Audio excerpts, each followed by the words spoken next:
Assalamualaikum warahmatullahi wabarakatuh. Halo everyone, perkenalkan nama saya Dita Amalia dengan NIM 6670230160 dari kelas 3C, berasal dari jurusan Ilmu Pemerintahan Universitas Sultan Ageng Tirtayasa.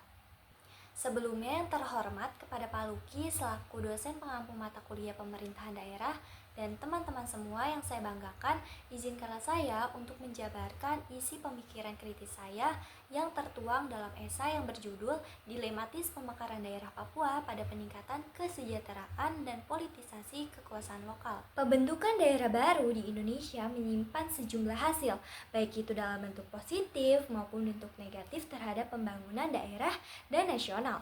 Pembentukan daerah dapat dilaksanakan melalui konsolidasi atau pemekaran wilayah yang berdekatan. Sama halnya dengan pembentukan daerah, tidak dapat dipungkiri bahwa pemekaran daerah juga memiliki manfaat dan tujuan untuk meningkatkan kemandirian daerahnya. Pemekaran daerah secara umum dapat dijabarkan sebagai tahapan pembagian suatu wilayah administratif menjadi 2 atau lebih daerah otonom sesuai dengan peraturan perundang-undangan terkait dengan pemerintahan daerah di Indonesia, di mana berorientasi untuk mempercepat pembangunan daerahnya. Dimulai sejak berlakunya Undang-Undang Nomor 22 Tahun 1999, kemudian mengalami perubahan menjadi Undang-Undang Nomor 32 Tahun 2004 tentang pemerintahan daerah, memberikan kekuasaan yang lebih luas kepada pemerintahan daerah untuk mengatur urusannya sendiri, atau yang kita kenal dengan otonomi daerah. Meskipun demikian, pelaksanaan otonomi daerah tidak terlepas dari hubungannya antara pemerintahan pusat dengan pemerintahan daerah. Setelahnya, pemekaran daerah memberikan kesempatan bagi pemerintahan lokal untuk membuktikan bahwa potensi yang dimiliki dalam konteks mengelola urusan lokal sesuai dengan kebutuhan masyarakatnya, dan dengan tujuan utamanya adalah untuk meningkatkan kinerja dan kualitas pelayanan kepada masyarakat melalui pengembangan kapasitas perangkat daerah dapat terpenuhi. Berpijak pada pemikiran salah satu pakar bernama Saile, pemekaran daerah didefinisikan dalam bentuk yang kompleks, di mana bukan hanya sekedar berbicara terkait persoalan yang mudah, dikarenakan akan memunculkan permasalahan baru dalam menetapkan batas wilayah administratif suatu daerah yang terdampak dari pemekaran tersebut. Kemudian, pemerintahan pusat juga hingga daerah kerap kali mengalami kesulitan dalam menentukan peralihan batas wilayah darat maupun laut antar daerah sebagai dampak dari pemekaran. Hal tersebut juga menjadi hal yang mempersulit dan sukarnya menyesuaikan keseluruhan serta pemerataan aspirasi masyarakat di suatu daerah pemekaran, sehingga yang tercipta justru perselisihan batas wilayah antar daerah dan menimbulkan sengketa yang kerap kali kontradiksi, sehingga menimbulkan sejumlah ketegangan bahkan pertikaian antar masyarakat lokal. Praktik pemekaran daerah menjadi fenomena nyata yang mengiringi penyelenggaraan pemerintahan daerah di Indonesia, di mana dipandang sebagai salah satu bentuk hasil atas terbukanya keran desentralisasi. Tujuan dengan adanya pemekaran daerah di Indonesia yaitu untuk mengintensifkan kesejahteraan masyarakat melalui pengembangan pelayanan, keamanan, ketertiban, akselerasi pengelolaan peluang daerah, pengembangan pembangunan ekonomi lokal, serta mempercepat pertumbuhan kehidupan berdemokrasi. Di balik sejumlah tujuan ideal tersebut, pada realitanya terselip kepentingan kekuasaan dan politik yang justru mengingkari tujuan dari pemekaran daerah itu sendiri. Aktivitas-aktivitas segelintir elit politik dapat mengakibatkan kegagalan pada pemekaran daerah.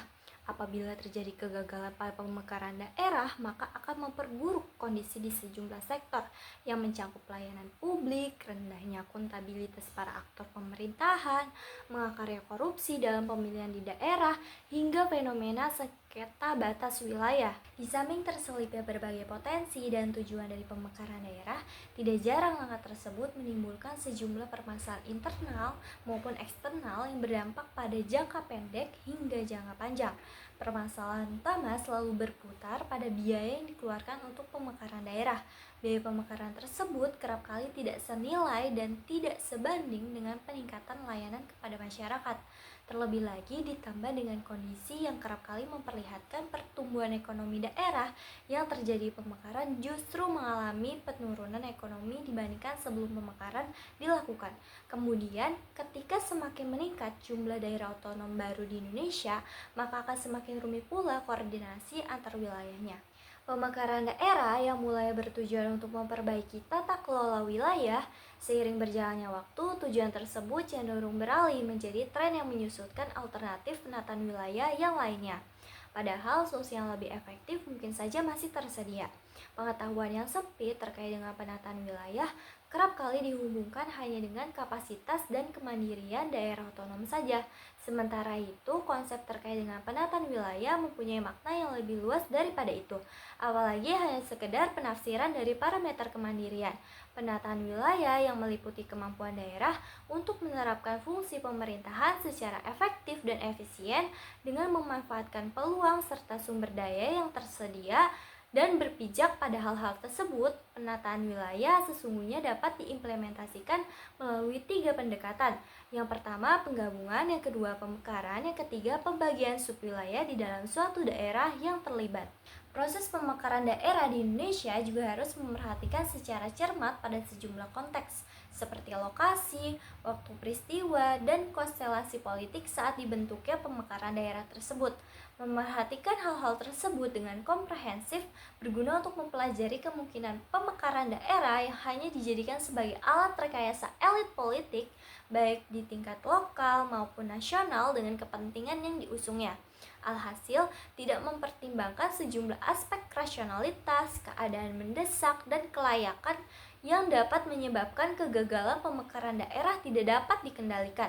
Salah satu contoh nyata pemekaran daerah yang dapat menimbulkan permasalahan baru adalah pemekaran wilayah di tanah Papua. Pemekaran tersebut merupakan regulasi strategis pemerintah Indonesia yang bertujuan untuk meningkatkan efisiensi administratif dan mempercepat pembangunan wilayah di daerah timur. Terdapat 6 provinsi baru yang telah didirikan di tanah Papua dalam beberapa tahun terakhir. Provinsi baru tersebut meliputi Papua Pegunungan, Papua Selatan, Papua Barat Daya, Papua Barat, Papua Tengah, dan Papua Utara. Pemekaran daerah menjadi 6 bagian provinsi dipandang sebagai langkah yang baik untuk mendorong percepatan pelayanan publik di daerah Papua. Selain itu, diharapkan dapat menjadi solusi utama untuk mengatasi sejumlah tantangan pembangunan dan berupaya untuk mempercepat peningkatan kesejahteraan masyarakatnya. Sementara itu pula, tidak dapat disangkal bahwasannya terjadi perdebatan terkait dengan pemekaran Provinsi Papua menjadi 6 daerah baru. Hal yang menarik di Papua adalah kepercayaan yang kuat kepada tokoh adat. Tokoh adat di Papua memiliki kedudukan penting dan vital dengan memiliki keragaman sosial serta budaya yang tinggi, maka tidak heran jika menjadi fasilitator antara pemerintah dengan masyarakat dalam konteks sosial dan politik. Oleh karena itu, keyakinan para tokoh adat terkait pemekaran provinsi menjadi sangat penting ketika menilai regulasi pemekaran daerah di Indonesia. Sejumlah laporan memperlihatkan bahwa pemekaran provinsi di Papua dapat mempengaruhi struktur sosial serta politik lokal. Seperti yang diketahui, penerapan skema pemerintahan Indonesia telah mengalami perubahan secara bertahap, mulai dari Orde Lama hingga Orde Baru yang menggunakan sifat top-down dalam pengambilan keputusan atau kebijakan pemerintah. Konsep pengambilan keputusan dengan sifat top-down memosisikan pemerintah pusat sebagai sentral yang mempunyai tugas dominan dalam mengimplementasikan regulasi pemerintah.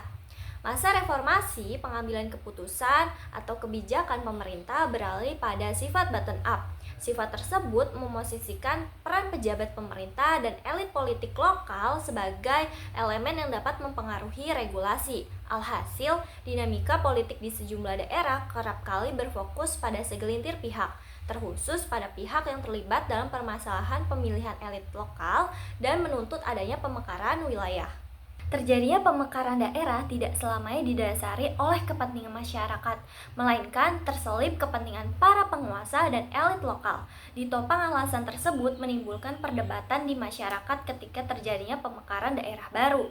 Kejadian tersebut dapat terlihat pada rencana pemekaran DOB di Papua yang melahirkan sejumlah pertentangan di masyarakat. Secara keseluruhan, tokoh adat Papua merasa cemas dengan adanya pemekaran daerah yang akan memicu timbulnya permasalahan baru, terkhusus antara masyarakat dengan pihak militer. Pemekaran di tanah Papua diperkirakan tidak mampu menjamah masyarakat asli Papua untuk merasakan hasilnya. Sebagai bentuk nyata terlihat pada pemekaran daerah, yaitu Provinsi Papua dan Provinsi Papua Barat yang telah berlangsung hingga saat ini. Namun sangat memprihatinkan bahwa kondisi tersebut masih belum bisa menghasilkan pengaruh dan jawaban yang optimal untuk berupaya menyejahterakan masyarakat setempat. Dinamika politik di tanah Papua berjalan sangat dinamis, terutama dengan adanya pemberian otonomi khusus. Hal tersebut membuka ruang kontestasi bagi para elit lokal untuk memperebutkan kekuasaan dan jabatan politik. Di sisi lain, membuka ruang investasi bagi pengusaha untuk meraup keuntungan sebesar-besarnya. Dalam kontestasi politik dan pemekaran daerah, elit lokal menggunakan politik identitas dan pendekatan budaya untuk mendapatkan dukungan publik. Namun, pada banyak kasus elit politik lokal Papua memakai politik identitas dan budaya tetapi tidak untuk kepentingan publik, melainkan untuk kepentingan secara kelompok ataupun individu. Pada akhirnya, otonomi khusus, kontestasi pilkada, dan pemekaran daerah hanyalah memenuhi kepentingan elit Papua untuk menguasai sumber daya ekonomi maupun politik yang dibangun atas dasar jejaring suku dan marga. Dinamika politik identitas dan budaya di tanah Papua masih berlangsung hingga hari ini. Kontestasi pilkada dan pemekaran daerah sangat erat dengan kepentingan politik, sehingga memicu konflik antara elit dengan elit ataupun elit dengan masyarakat Papua. Hal itu sebagaimana terlihat pada rencana pemekaran DOB di tanah Papua. Kunjungan Presiden Jokowi ke Papua di tahun 2019 lalu memicu lahirnya rencana pemekaran DOB di tanah Papua, yaitu pembentukan Provinsi Papua Selatan dan Papua Pegunungan. Selain itu pula, rencana DOB juga diperkuat dengan kehadiran sejumlah tokoh yang mengklaim sebagai representasi masyarakat Papua mendatangi Presiden untuk menyampaikan aspirasi perlunya pemekaran terhadap Provinsi Papua dan Papua Barat.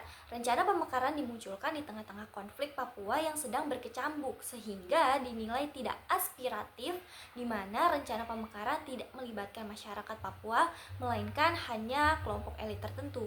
Rencana pemekaran DOB di tanah Papua tidak bisa dilihat sebagai suatu aspirasi masyarakat, namun sangat lekat dengan kepentingan politik. Elit politik baik di pusat maupun di daerah terus mendorong pemekaran di tanah Papua dengan menjanjikan kesejahteraan, yaitu dengan melihat luasnya wilayah Papua serta untuk mendekatkan pelayanan kepada masyarakat. Akan tetapi pada kenyataannya pemekaran hanya membawa angin segar berupa keuntungan sosial dan ekonomi bagi para elit, yang kemudian kepentingan masyarakat menjadi terabaikan. Di sisi lain, hal tersebut memperlebar konflik antara sesama penduduk lokal dalam memperebutkan sisa-sisa kekuasaan dari para elit, di mana hal tersebut sangat bertentangan dengan semangat otonomi daerah, yaitu untuk meningkatkan kesejahteraan masyarakat di tingkat lokal. Sangat tidak mungkin kemiskinan serta pengangguran dapat dihilangkan jika sumber daya yang terbatas hanya dikelola dari sekelompok elit dan untuk kepentingan elit. Setidaknya terdapat dua motif politik rencana pemekaran DOB di tanah Papua. Yang pertama dilihat dari motif insentif idealisme yang mengarahkan pada segelintir aktor pemerintah yang berusaha untuk memperjuangkan hak-hak masyarakat yang bersifat ideal.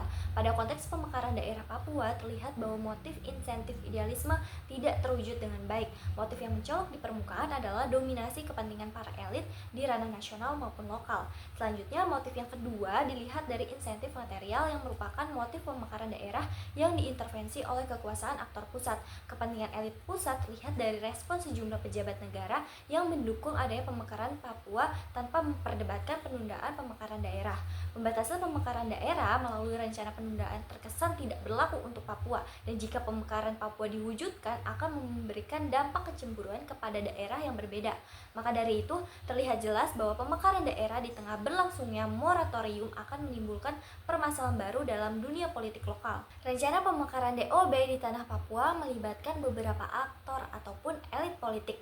Di antaranya yaitu elit pusat, elit lokal, tokoh adat, tokoh agama, TNI, dan Polri. Berpijak pada laporan data di daerah Papua secara persentasi, keterlibatan elit lokal sangat dominan dengan persentase mencapai 29%, sedangkan elit pusat mencapai 25% dengan kategori persentase yang lebih dominan setelah elit lokal.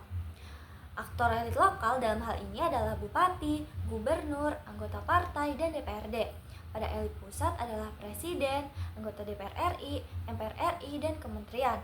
Terlepas dari elit pusat dan lokal, rencana DOB juga melibatkan Polri dengan persentase 20% lebih dominan dibandingkan dengan TNI yang berada pada angka 8%.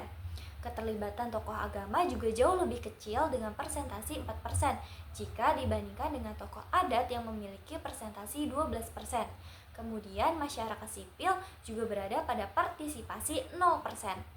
Rencana pemekaran DOB di tanah Papua sangat erat dengan motif kepentingan elit politik baik pusat maupun daerah yang bertujuan untuk mendapatkan imbalan, kedudukan, bahkan kekuasaan. Selain itu, terdapat narasi yang menyatakan bahwa pemekaran daerah berguna untuk kepentingan publik yaitu dengan memberikan pelayanan, pembangunan infrastruktur, peningkatan SDM, pengentasan kemiskinan, dan lain sebagainya. Namun pada kenyataannya beberapa pemekaran DOB di tanah Papua belum memberikan dampak kepada masyarakat Papua, di mana kemiskinan dan angka SDM masih menjadi permasalahan di tanah Papua. Dengan demikian, pemekaran DOB dalam konteks Papua bukanlah kebijakan yang tepat, sebab pemekaran daerah yang terjadi belum mencapai pada sasaran substansinya, yaitu untuk menyejahterakan masyarakat lokal. Jadi konklusinya adalah pemekaran DOB di tanah Papua tidak mampu mencerminkan tuntutan dari masyarakat, akan tetapi sebaliknya menunjukkan keterkaitan yang lekat dengan kepentingan politik. Pemekaran daerah hanya dijadikan konstruksi dari demokrasi daerah yang telah dikendalikan oleh kebutuhan elit daerah, bahkan dapat menciptakan local strongman yang menguasai daerah. Melihat kondisi di Papua, terbukti bahwa tidak secara keseluruhan rencana pemekaran DOB merupakan langkah yang tepat, dikarenakan pemekaran daerah dengan rencana yang kurang matang akan mengakibatkan tidak tercapainya sasaran substansi yaitu kesejahteraan masyarakat. Oleh karena itu, pemekaran daerah harus didasari untuk meningkatkan kesejahteraan masyarakat, bukan untuk mewujudkan kepentingan elit lokal. Sejalan dengan kenyataan yang menunjukkan bahwa orientasi pemekaran daerah Papua cenderung tidak merepresentasikan kebutuhan masyarakat Papua dan hanya dipenuhi oleh pengaruh kebutuhan pejabat pemerintah di Papua untuk berlomba-lomba mendapatkan kekuasaan dan menguasai sumber daya yang tersedia. Oleh sebab itu, pemekaran daerah di Papua sebagaimana regulasinya untuk memberikan pelayanan masyarakat yang lebih baik, meningkatkan partisipasi masyarakat lokal Papua, serta menumbuhkan harmonisasi antara masyarakat dengan pemerintah tidak terpenuhi dan hanya semata-mata dijadikan sebagai topeng berupa janji manis yang kerap dijumpai masyarakat lokal di Papua. Sekian dari saya, kurang lebihnya saya mohon maaf. Wabillahi taufiq wal hidayah. Wassalamualaikum warahmatullahi wabarakatuh.